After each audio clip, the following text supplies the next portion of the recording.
Hi, everyone. My name is Dean Malik. I'm a psychology intern at Case Western Reserve University's Health and Counseling Services. And this is going to be a webinar on self-compassion. So what we're going to do is we're going to look at self-criticism versus self-compassion, some of the research on both, and then end with some kind of practical activities that you can do that are designed to help you increase self-compassion in your life. So I personally think that self-compassion is a really important skill just to practice in general, but particularly during this time, I imagine everyone's been dealing with a lot of adjustment and, maybe having difficulty, meeting all the same expectations that you might have set for yourself during the school year. And I think self-compassion can actually be a really helpful way to just kind of help manage your emotions and actually help with productivity, even though that might sound a little counterintuitive right now. But so we're going to start with looking at self-criticism. So a definition of self-criticism is the evaluation of one's own behavior and attributes with a specific focus on weaknesses, errors, and shortcomings. So I'm sure we're all very familiar with kind of the self-critic that can live in our heads sometimes. Um, and self-criticism is often associated with the fear of being criticized and losing the approval and acceptance of people who are important to us. So that's something to kind of reflect on for yourself. Maybe when you think about that critical voice in your head, sometimes how much of that is almost like internalized um, from maybe expectations from others, whether that's loved ones, parents, teachers, that sort of thing. So, like an example of self-criticism would be, I'm a failure for not getting anything done for school today. There's a lot going on, but that's really no excuse. I'm home and I should have done better.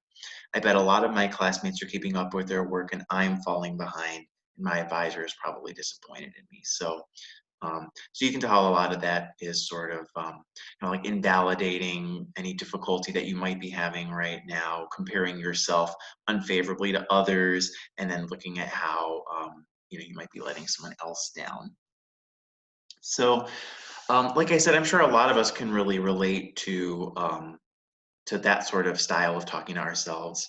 And so this graph right here is a common graph in that we use in psychological science. So it's called the Yerkes-Dodson law.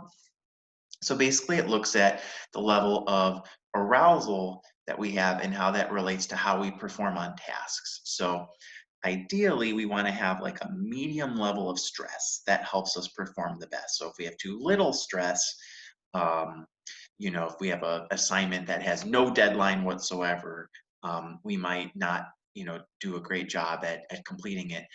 But if we have too high of stress, so the deadline is in a few hours and there's so much, left of it to do, that can lead to overwhelming emotions and, stress and guilt and make it difficult to focus and get it done. That's when sometimes we avoid and stuff like that. So, um, so if you think about any, potential advantages, I guess we could say to self-criticism, it's possible that if our arousal is really low, that being critical of ourselves might increase our fear or guilt a little bit to this middle level right here where we'll work on a task. But self-criticism can be really tricky in that fear and guilt can become overwhelming pretty quickly, and then we kind of get to that high place um, where then we want to avoid the task because it feels too overwhelming to work on, or we're just sort of overwhelmed with that feeling of guilt and shame and fear.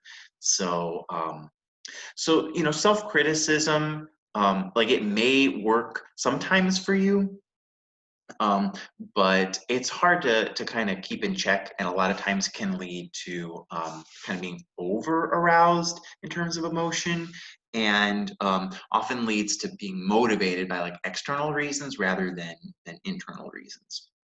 Um, so kind of like I was saying, research does link it to physical health concerns. and that people who are, higher in self-criticism will have higher, sympathetic nervous system activity, which then can lead to higher levels of stress hormones, which, over long periods of time can lead to a lot of, health concerns, both mental and physical. And people who are higher in self-criticism are actually shown to have kind of report like worse relationships in their lives. So it can lead to a lot of disadvantages. So as an alternate, so self-compassion, a definition of that would be the disposition of accepting and caring for oneself, particularly treating oneself with kindness and concern in adversity. So a lot of the self-compassion kind of information that I'm going to talk about comes from one of the leading psychologists who studies self-compassion, and her name is Kristin Neff. And I've got some resources on her at the end of the presentation, but she has researched self-compassion and found that it consists of 3 factors. So one is being kind to yourself versus judging yourself. Another is the sense of kind of common humanity and connection versus isolation. So kind of seeing how we're connected rather than thinking that you're the only person kind of dealing with something. And mindfulness of a difficult situation versus over identifying with it. So that would be the difference between saying like, I failed at, completing this task on time versus I'm a failure. Um, so a concrete example of being compassionate to yourself in this, based on the same situation as the self-criticism example, would be like, I noticed that I had a hard time focusing on schoolwork today. Given the chaotic nature of life right now, it makes sense that I struggled. I know a lot of people are struggling with that right now too. Tomorrow is a new day, and I will recommit to simply trying my best. So you can see how kind of all 3 components of self-compassion were included in there. So it's interesting just to think about, how often you might talk to yourself in the self-critical voice versus the self-compassionate voice. And I also want to point out that, being self-compassionate is not mutually exclusive from still, trying your best and holding yourself to standards. I mean, I know we all have deadlines and expectations that we have to meet. So I think that's important to note too.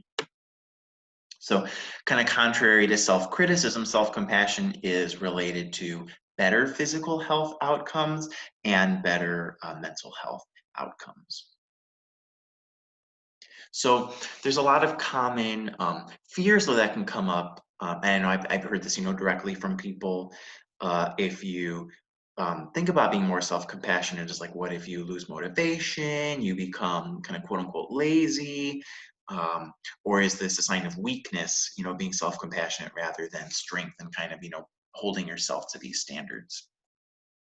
And research actually tends to show the opposite. So people who are higher in self-compassion are shown to have higher levels of intrinsic motivation on tasks, and have increased motivation to change if they don't, succeed at a task right away.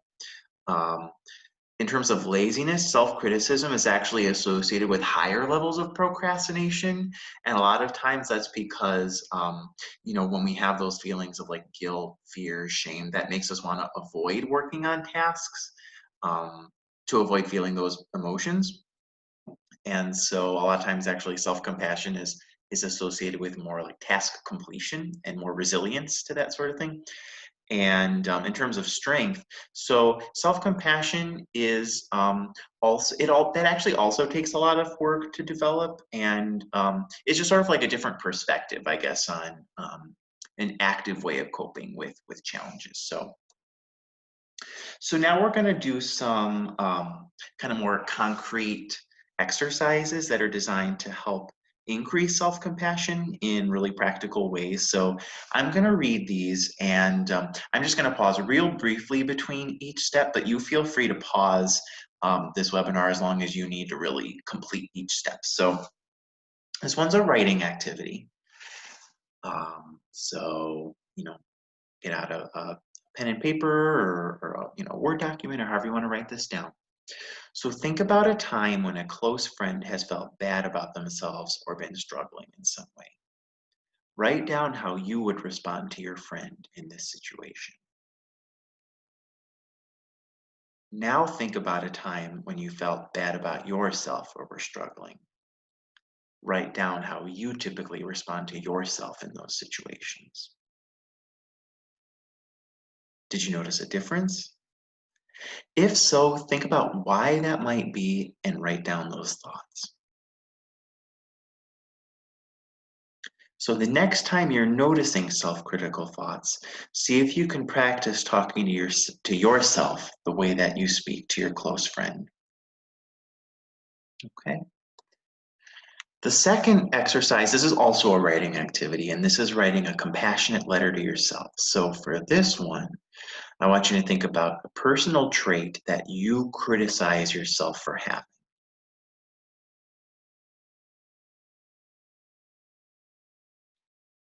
Now think about an imaginary friend who is unconditionally wise, loving, and compassionate. And this person knows everything about you. They know everything you've been through in your life, every thought you've ever had.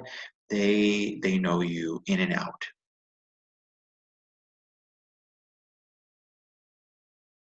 What would that friend say to you about this trait from the perspective of unlimited compassion? And then write that down.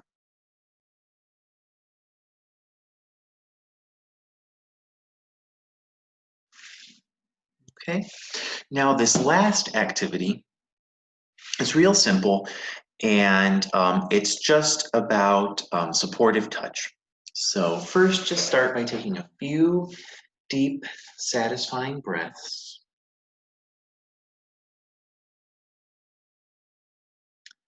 And gently place your hand on your heart, just feeling the gentle pressure and warmth of your hand. If you wish, you could make small circles with your hand on your chest. Just feel the natural rising and falling of your chest as you breathe in and breathe out.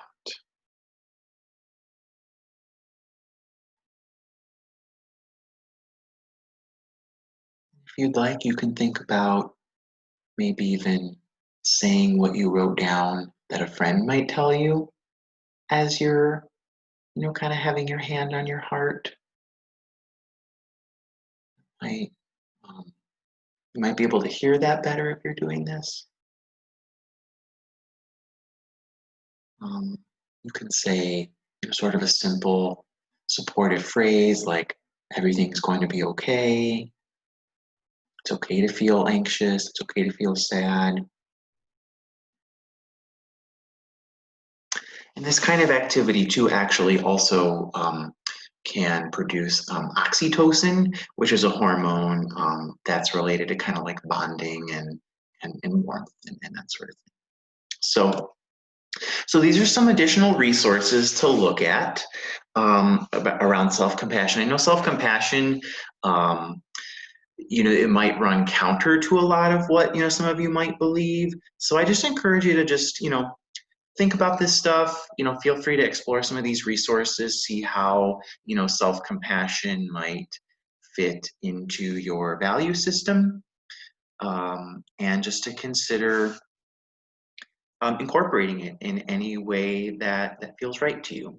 And these are just some more kind of like scientific articles if any of you were interested in looking at any of that. So um, thank you so much for listening, and I'm wishing everyone the best in your self-compassion practice. Take care.